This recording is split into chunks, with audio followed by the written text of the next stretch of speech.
안녕하세요, 득등이 여러분. 반갑습니다. 457딥의 늘보맨입니다. 자, 오늘 항목풀이를 진행할 기업은 바로 신용보증기금입니다.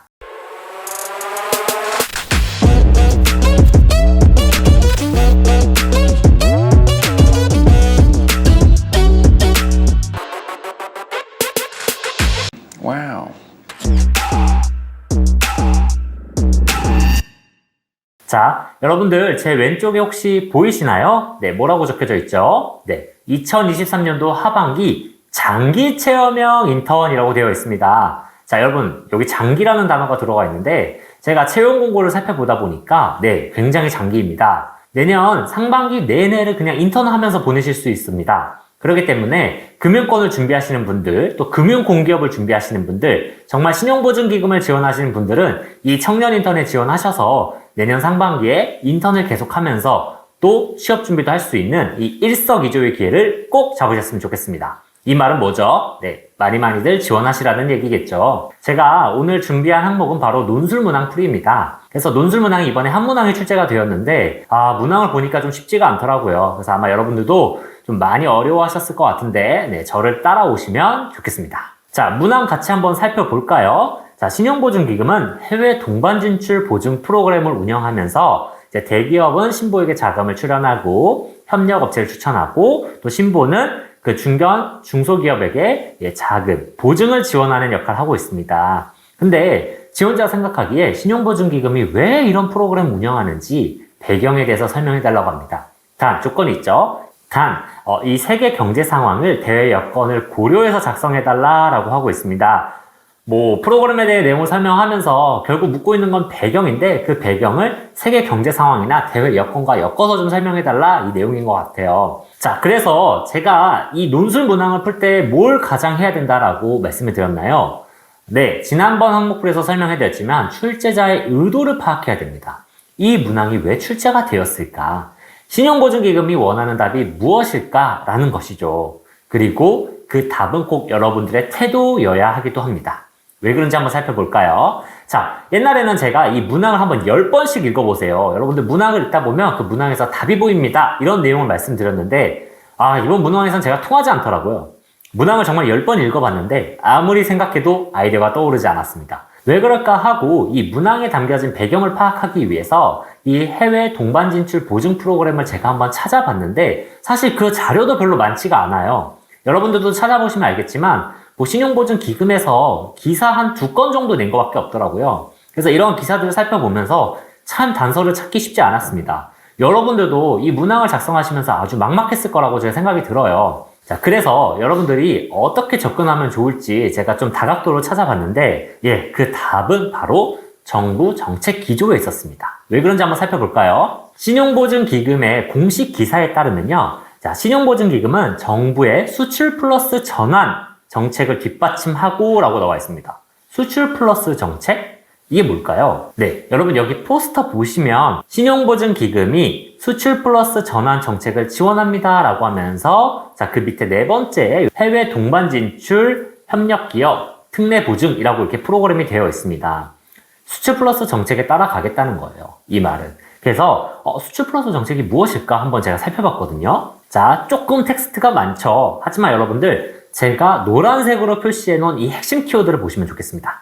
자, 앞에는 어떤 중소기업의 어려움들이 나와 있어요. 그래서 수출 여건이 이렇게 좋지 않다. 근데 노란 키워드를 보면 뭐예요? 자, 다수의 부처와 관련된 공동 프로젝트를 진행한다. 부처 간 협력을 강화한다. 신규 협업 프로젝트를 지속적으로 발굴해 수출 활력 제고한다. 그다음 뭐예요? 개별 부처가 해결하기 어려운 수출 현장의 애로 현장을 종합적으로 관리하고 해소해 나갈 계획이다. 여기서 반복적으로 보이는 키워드가 뭐예요?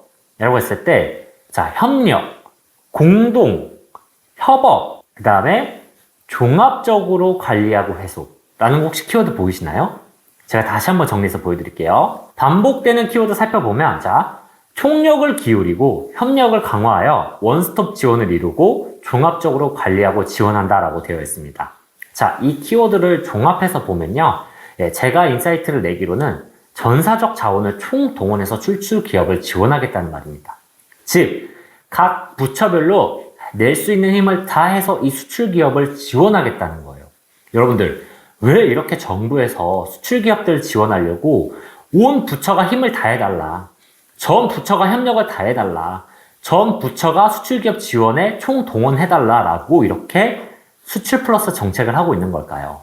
그만큼 수출 기업들이 어려움을 겪고 있다는 거겠죠. 여기서 보면 범부처 협업 수출 드라이브입니다. 말 그렇습니다. 범부처입니다. 부처를 가리지 말고 모든 부처가 다 협업을 해서 수출 드라이브를 걸어달라는 의미입니다. 그래서 그때 밑에 옆에 포스트에 보시면 세부적인 내용들이 나와 있죠. 자, 그리고 뭐 수출 지원 기반 확충, 무역금융 지원 확대 등 다양한 방면에서 지원이 이루어지고 있습니다. 제가 이 수출 플러스 정책을 살펴보면서 느낀 점은 정말 모든 역량을 총동원해서 이 수출 기업을 지원하겠다는 정부의 강력한 의지구나. 그래서 제가 살펴보니까 지금 무역 수지도 굉장히 적자이고 우리나라 무역 경제가 굉장히 좋지 않은 상태예요.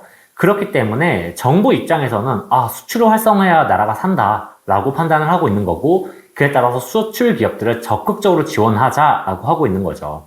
여러분들도 아시겠지만 사실 신용보증기금이 코로나19 시절에는 중소기업이나 소상공인들의 그런 위기 극복, 이런 위기를 극복하기 위해서 특례보증이나 다양한 보증들을 제공해 왔습니다. 근데 이제는 소상공인들이나 그냥 국내 중소기업들이 아니라 수출 기업들을 향해서 좀 적극적으로 지원하겠다는 의사를 내비치고 있는 거죠. 그래서 그냥 중소기업이 아니라 중소기업 중에서도 수출 중소기업들을 지원하겠다. 그리고 전사적인 역량을 총동원해서 가용할 수 있는 역량, 자원들을 총동원해서 지원하겠다라는 의지로 봐주시면 되겠습니다. 자, 그래서 이 각도에서 이 신용보증기금이 운영하고 있는 해외 동반 진출 보증 프로그램을 살펴보니까요. 자, 보세요. 사례를 보니까 현대자동차 그룹과 신용보증기금과 시중은행들의 협업으로 이루어진 프로그램입니다. 자, 현대자동차 그룹은 어떤 재원을 좀 출연을 하고요. 신용보증기금은 이 재원을 출연해서 또 중소기업을 지원합니다. 근데 그 중소기업이 어떤 중소기업인가요? 현대자동차 그룹의 협력업체들입니다. 즉, 현대자동차 그룹의 협력업체인 중소기업들이에요. 그 기업들을 신용보증기금이 특례보증을 제공하게 되는 거죠. 그 재원은 무엇으로요? 신용보증기금의 재원 플러스 현대자동차가 출연한 기금을 통해서요. 그리고 이러한 기조에 시중은행도 연합해서 이러한 협력업체나 협력기업들에게는 우대금리를 제공하겠다는 것입니다. 자, 이렇게 대기업과 정책금융기관과 일반 시중금융기관이 모두 협업해서 중소기업을 돕는 프로그램을 운영 중에 있는 거예요. 이 말은 무엇이냐라고 하면 신용보증기금이 동원할 수 있는 모든 요소들을 동원해서 수출 중소기업을 돕겠다라는 뜻으로 봐주시면 됩니다. 자, 그래서 신용보증기금은 정책금융기관으로서 유관기관들이 바로 금융기관과 그다음에 기업들인데, 그 기업들 중에서도 현대자동차 그룹이라는 대기업, 그리고 또 시중은행, 그리고 정부의 출연 재원, 요걸 통해서 중소기업들, 특히 그 중에 수출 중소기업들을 지원하겠다는 거죠. 자, 이렇게 보시면 이 배경들이 좀 보이시나요? 자, 근데 여러분들 여기에 한 가지 단서가 더 달려 있었죠. 네, 무엇이냐면 이러한 배경들을 세계 경제 상황 등 대외 여건을 고려해서 기술해달라는 것입니다. 제가 왜 이 여건들을 고려해달라 할까라고 했더니 이 수출 중소기업들이 지금 얼마나 어렵냐라는 걸 한번 생각해봐라 라는 뜻입니다. 신용보증기금이 이유 없이 지원하는 게 아니라 정말 지금 수출기업들이 어려운 상황이거든. 그렇기 때문에 우리는 이걸 해주는 거야 라는 이 깊은 뜻을 좀 알아달라는 거죠. 그래서 제가 그 이유들을 좀 여러 가지 살펴봤습니다. 그래서 그 여건들을 좀 정리해 보니까 한 6가지 관점으로 좀 정리를 해볼 수 있더라고요. 그래서 지금 현재 경제 상황이 무역수지 적자인데, 이게 제가 찾아보니까 대기업에 되게 무역 의존도가 집중되어 있어서 중소기업들을 키워야 될 필요성을 좀 느끼겠더라고요. 그리고 세계 경기가 전체적으로 침체되어 있기도 하고요. 중국 이 리오프닝에 따라서 수요가 회복된다고 하는데 지금 사실 그게 좀 더뎌지고 있는 것 같아요. 그래서 수요가 좀 불확실한 상황도 있고, 또 해운 운임이 상승해서 중소기업들이 이런 거에 대응하기 어려운 상황도 있고요. 자국 우선주의 확대에 따라서 중소기업의 힘만으로는 해외 진출이 좀 어려운 상황에 놓여 있습니다. 그래서 6가지 관점을 찾아보니까 종합적으로 봤을 때 중소기업만의 자체적인 노력으로는 이 불가항력적인 요인들을 이겨내기가 좀 어렵구나. 이 대외 여건이란 걸 극복해내기가 어렵구나. 그래서 대기업과 해외 동반 진출을 지원하는 이 보증 프로그램이 운영되게 된 거구나 라는 저는 감을 잡을 수 있더라고요. 그래서 제가 하나 구체적인 예시를 가져왔는데 글로벌 공급망 불안으로 볼게요. 자, 러시아 우크라이나 전쟁과 좀 최근에는 이스라엘과 팔레스타인의 전쟁이 있었죠. 자, 이렇게 전쟁을 하게 되면서 이런 지역들이 사실 산유국이거든요. 러시아는 세계 상위에 해당하는 석유 생산국이고요. 자, 이스라엘과 팔레스타인이 전쟁함에 따라 중동 지역도 불안해지게 된 상황인 거죠. 그래서 이러한 전쟁으로 인해서 원유라는 이 원자재 수급 불안이 가중되고 있고 수출 기업들은 그러한 불안한 상황에서 원자재를 확보하기 어려운 상황에 놓여 있는 겁니다. 특히 이 수급을 한다 하더라도 이 불안한 상황에서 수급을 해야 되다 보니까 원자재 가격이 인상되게 되고요. 우리나라는 수입을 해서 수출을 하는 구조이기 때문에 수입 가격이 단가가 상승하게 되면 수출 가격도 상승하기 때문에 가격 경쟁력을 잃게 됩니다. 그런 점에서 중소기업들이 가격 경쟁력을 잃는다면 글로벌 시장에서 활약하기가 좀 어렵겠죠.